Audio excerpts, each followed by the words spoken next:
Écoutez cela. Je veux que vous compreniez que nous sommes dans un monde où les choses ne sont plus comme elles étaient. Nous sommes dans un monde où les choses se présentent vraiment très sophistiquées. Et si nous suivons les choses de ce monde, nous allons nous perdre. Voilà pourquoi la Bible nous dit que servirait-il à un homme de gagner les biens de ce monde s'il perdait son âme. Mais, frère, je te dis, ma soeur, toi qui penses que tu es encore dans l'ancienne alliance, toi qui penses que tu es encore dans le temps de Moïse, mais tu te trompes. Toi qui as reçu le baptême, n'oublie pas, tu as une autre manière de voir le monde. Tu as une autre manière de voir le monde. Tu as aussi une autre manière d'opérer les miracles. Nous ne sommes plus dans un monde où nous devons se mettre là à beaucoup prier. C'est faux.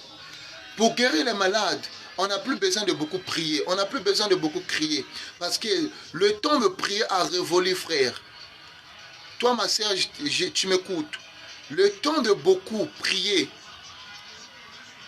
est révolu. Nous sommes maintenant dans un temps où on doit bien comprendre qui nous sommes en Christ réellement. Si tu comprends, si tu sais que qui tu es en Christ, crois-moi mon frère, tu ne verras plus la misère. Toi qui penses que la misère, si tu souffres aujourd'hui, c'est parce qu'un tel est à l'auteur de ta souffrance. Si tu es malade, tu penses que c'est ton oncle qui est au village qui fait à ce que tu tombes malade. Si tu n'as pas de travail, toi tu penses que c'est les sorciers du quartier qui t'empêchent d'avoir le boulot. Mais tu te trompes. Laisse-moi te dire, mon frère, ma soeur, tu n'as plus besoin de beaucoup prier. Si tu pries, ça veut dire que tu n'as pas encore compris. Si tu penses que dire que non, je dois chasser les démons en priant comme on faisait. Oh non, les sorciers de la famille, je vous prie au nom de Jésus-Christ, sortez de mon corps, libérez-moi. Je vous ai fait quoi? Non, mon frère, c'est parce que tu n'as pas encore compris. Si tu comprenais que le Christ est déjà en nous parce que nous sommes ses fils, nous sommes en lui. Raison pour laquelle il est écrit dans Galates 2:20, ce n'est plus moi qui vis, c'est maintenant Christ qui vit en moi. Si le Christ vit en toi, ça veut dire que tu n'as plus besoin de prier, tu n'as plus besoin de beaucoup prier. Parce que lui-même, le Christ, lorsqu'il faisait les miracles, lorsqu'il opérait, lorsqu'il guérissait les malades, lorsqu'il ressuscitait les morts, il ne priait pas. Il rendait seulement grâce à Dieu parce que Dieu l'exauce déjà. Il a la confiance à celui qui lui a envoyé. Il sait qu'il faisait ces miracles. Il ordonnait justement. Il ordonnait. Il donnait l'ordre. Il donnait seulement l'ordre, frère. Il ne priait pas. Mais nous prions pour chasser les démons. C'est faux. Lorsque Dieu, le Seigneur Jésus-Christ,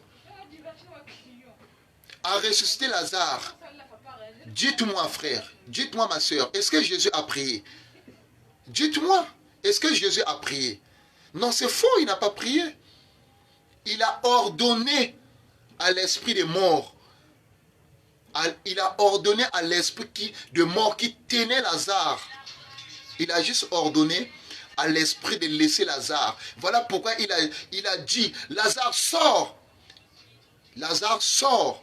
Automatiquement, Lazare est sorti du tombeau. Frère, dis-moi, à quel moment Jésus a prié? À quel moment Jésus s'est mis à prier comme nous et vous nous prions aujourd'hui? Comment? Jésus ne priait pas. Lorsqu'il guérissait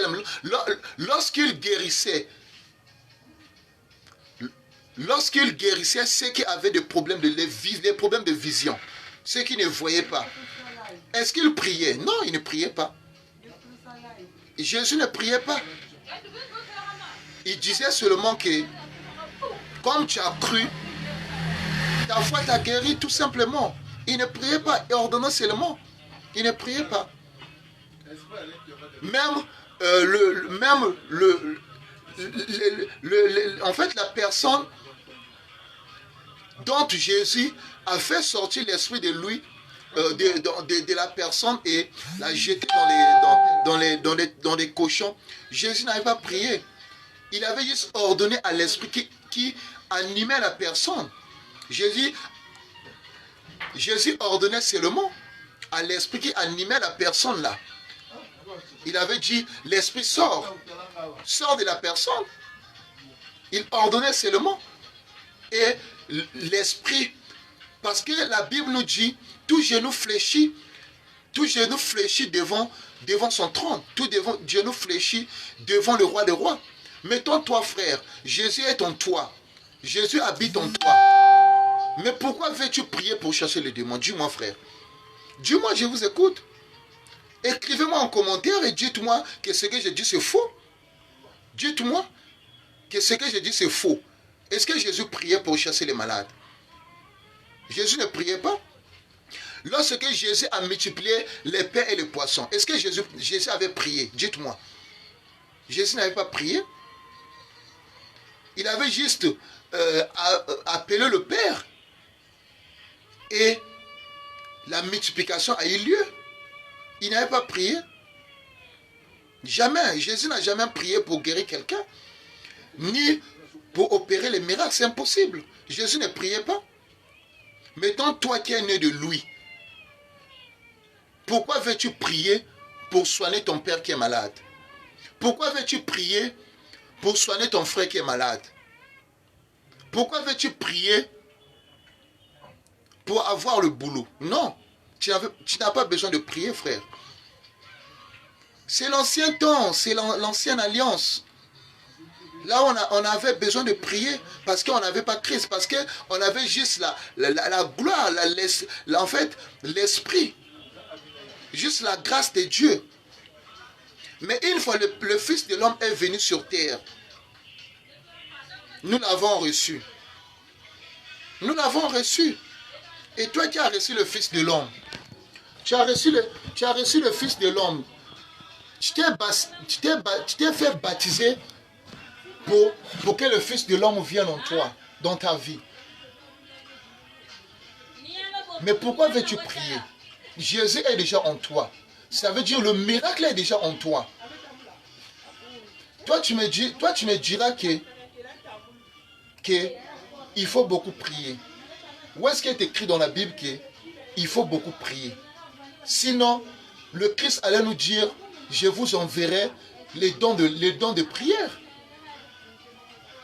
Sinon, le Christ allait nous dire ça, le don de prière. Mais si le Christ n'a pas parlé des dons de prière, parce qu'il savait, on n'a pas besoin de prier. On n'a plus besoin de prier pour opérer les miracles.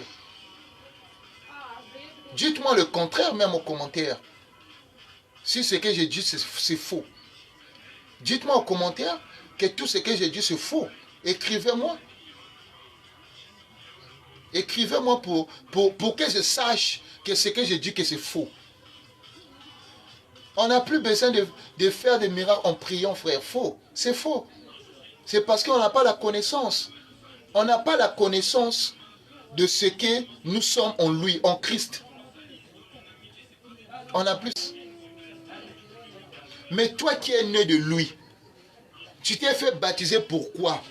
Ce n'est pas pour recevoir le Saint-Esprit. Ce n'est pas pour recevoir Christ en toi. Qui dit Saint-Esprit dit Christ, la présence de Christ en nous. Opérons les miracles, frère. Juste en ordonnant. Toi qui es malade, toi qui as des problèmes qui ne finissent jamais, ne cherche pas ton pasteur pour prier pour toi, non. Le pasteur n'a plus besoin de prier pour toi. Le pasteur a reçu le Saint-Esprit en lui. Toi également, tu as reçu le Saint-Esprit en toi. Le Saint-Esprit, c'est Christ. Nous avons tous reçu le Saint-Esprit. La seule différence qui est entre nous et le pasteur, c'est parce que le pasteur est plus mature en connaissance spirituelle que nous.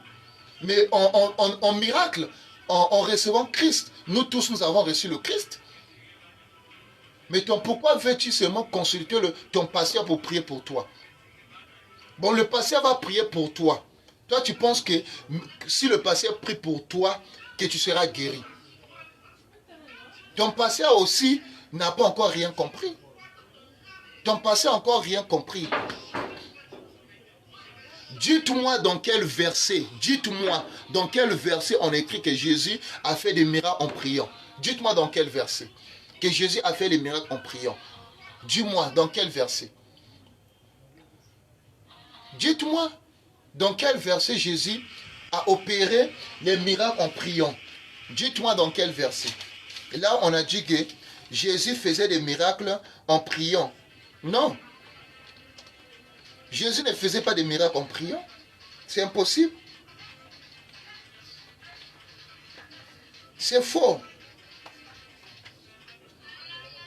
Jésus n'a pas opéré des miracles en priant.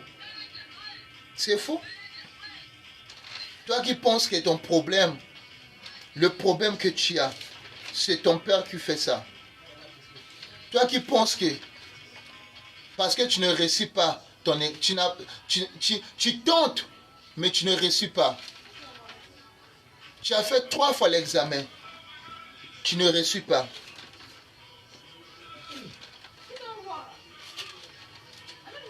Mais tu penses que c'est ton père qui fait ça, ou ton oncle qui fait ça. C'est juste parce que tu n'as pas la connaissance de qui tu es en Christ. Toi qui as reçu le baptême du Saint-Esprit. Toi qui as reçu le baptême, tu es né de nouveau. Or, une personne qui est née de nouveau doit se conformer au Christ. Regarde la vie que toi tu mènes en Christ. Est-ce que c'est la même vie que Christ veut que tu mènes en restant en fait dans la nouvelle alliance? Non, frère. Regarde ta vie. Regarde seulement ta vie. La vie que toi tu mènes. Regarde bien ta vie. La vie que tu mènes. Est-ce que c'est conforme à la vie que Christ veut que tu mènes? Même si tu as reçu le baptême. Est-ce que c'est ça la vie que toi tu mènes? C'est pas la vie que toi tu mènes. Est-ce que tu marches comme Christ a marché sur terre? Hein? Est-ce que tu marches comme Christ a marché sur terre? Ou bien tu te conformes, à la chair, à la personne de la chair, et non à la personne de l'esprit? Hein? Dis-moi. Dis-moi, frère. Tu penses que vous allez à l'étranger, il faut que le pasteur prie pour toi? Que nous dit la Bible? Nous avons déjà tout reçu en lui.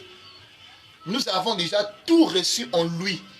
Si nous sommes en lui, rien n'est impossible à nous. Rien n'est impossible à nous. Si nous avons reçu le Christ, rien n'est impossible en nous. Rien n'est impossible. Et rien n'est impossible. Rien n'est impossible. Et rien n'est impossible. Rien. Rien. Et rien n'est impossible en nous. C'est impossible.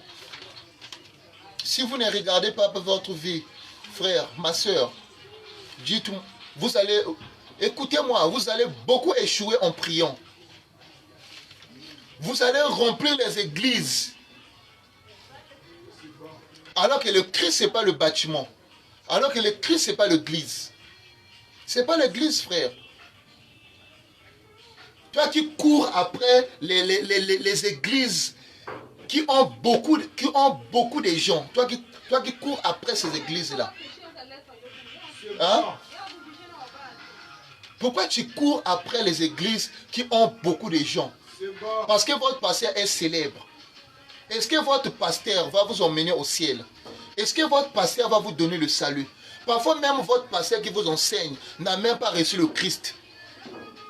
Parfois il est hypocrite. Il veut t'entraîner dans son hypocrisie. Regarde la vie que votre pasteur mène et la vie que Christ a menée. Est-ce que c'est pareil? Est-ce que votre pasteur opère le miracle en priant ou bien en ordonnant? Dites-moi. Et regarde ce que votre pasteur fait. Ou bien regarde ce que toi tu fais. Est-ce que c'est ça? C'est pas ça. Dites-moi ce que je dis que c'est faux. C'est pas ça. Si ce que je dis, c'est pas ça, condamnez-moi. Écrivez-moi en commentaire pour que je sache que ce que je dis, je suis dans des faussetés. Tu n'as plus besoin de beaucoup prier pour opérer un miracle.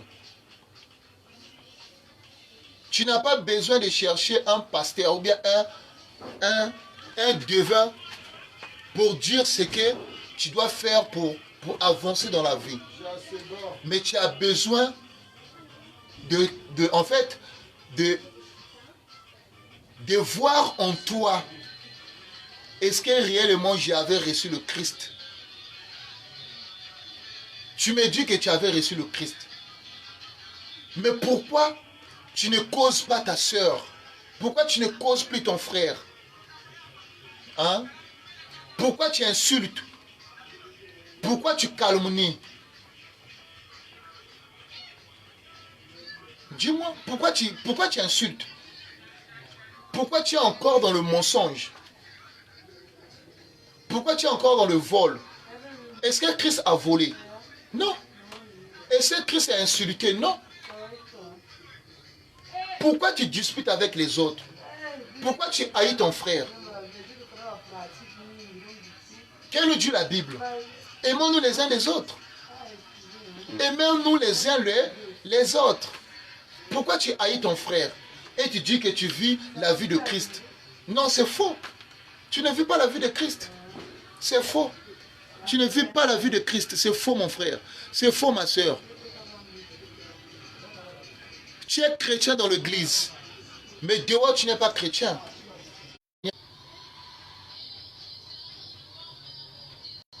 Hein, mon frère, ma soeur? L'église ne t'amènera pas au ciel. Crois-moi. L'église ne t'amènera pas au ciel. Même si votre église, il n'y a que 2, 3 ou 5 personnes. Rends grâce à Dieu. Parce que qu'est-ce que nous dit la Bible? Là où 2 ou 3 personnes sont assemblées en mon nom, je suis au milieu. Pourquoi ne comprenez-vous pas? Que là où même il y a 2 ou 3 personnes, même 2, au fils que 2 personnes, il y a déjà le Seigneur qui est là. Si vous confessez bel et bien son nom. Mais pourquoi allez-vous dans les églises là où il y a fou de personnes? Tu penses que là-bas, c'est parce qu'il y a beaucoup de gens que le Christ est là-bas? Non, c'est impossible. Je ne dis pas que votre église, il n'y a pas Christ. Non, non. Je ne le dis pas. Votre église, il y a Christ. Je ne refuse pas. Je ne refuse pas. Mais regarde seulement ta vie. Regarde ta vie en Christ. Regarde ta vie en Christ. Regarde seulement ta vie en Christ. Toi, tu penses que partir tous les jours à l'église, c'est ça qui t'emmènera au ciel. Jeûner tous les jours, c'est ça qui te mènera au ciel. Prier tous les jours, c'est ça qui te mènera au ciel. Non, tu te trompes. Tu n'as pas encore compris. Ton mindset est encore bas. Tu n'as pas encore compris. Prier beaucoup pour ne rien dire ne t'amènera pas au ciel. Jeûner beaucoup ne t'amènera pas au ciel. Si tu n'as pas la vie de Christ, tu ne vis pas, frère. Même si tu as ton argent, mais tu es loin de la face de Dieu, tu ne mériteras pas le royaume de cieux. C'est impossible.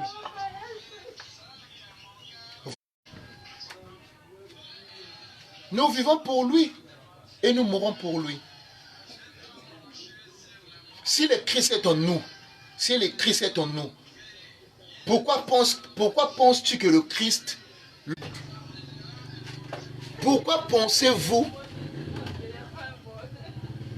que Dieu se trouve sur les montagnes? Vous qui partez là-bas, sur les montagnes, pour aller chercher qui là-bas? Dites-moi. Vous allez me dire que pour aller chercher la face de Dieu, c'est faux. Tu ne peux pas te déplacer pour aller chercher la face de Dieu. Non. Si tu es déjà né de nouveau, tu as déjà revêtu Christ. Tu as déjà le Christ en toi. Ça veut dire que si tu vas dans les montagnes, tu emmènes aussi Christ là-bas. Si tu restes chez toi pour prier, tu as déjà Christ là-bas. Hein, frère? Hein, ma soeur? Toi qui cherches le mariage, tu penses que ton pasteur va prier pour toi pour que tu aies le mariage? Hein? On n'a pas besoin de prier pour toi pour recevoir le mariage. Non, c'est faux. Moi, je ne peux jamais te conseiller d'aller voir un pasteur pour prier pour toi pour recevoir le mariage. Non. Christ n'a jamais dit prier pour recevoir le mariage. Christ n'a pas parlé de mariage. Pourquoi veux-tu transformer la Bible? Hein? Soit tu es dans l'ancienne alliance, soit tu es dans la nouvelle alliance. Choisis seulement. Soit tu as revêtu Christ ou bien tu n'as pas revêtu Christ. Tu as déjà reçu le baptême. Mais pourquoi veux-tu qu'on prie pour toi pour que tu reçoives le baptême et le mariage? Nous sommes déjà dans la nouvelle alliance. Les choses anciennes sont passées. Voici, toutes choses sont devenues nouvelles. Et si tu es en Christ, ton ancienne vie est déjà passée, frère. Ton ancienne vie, frère, ma soeur, est déjà passée. Laisse ton ancienne vie. Fais ce que le Christ veut que tu fasses.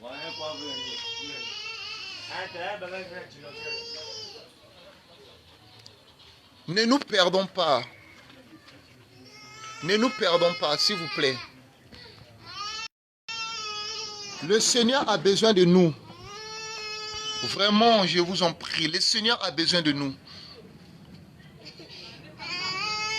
Le Seigneur a besoin de nous.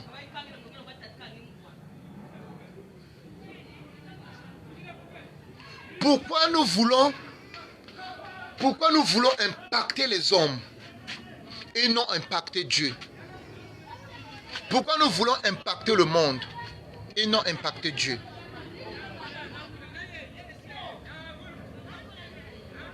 Dites-moi, pourquoi nous voulons impacter le monde au lieu d'impacter Dieu en faisant les miracles par son nom?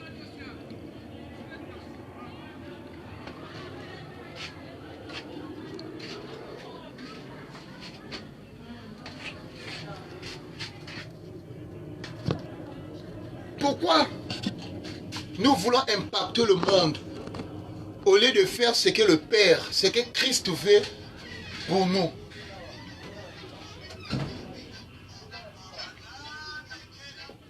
Je t'invite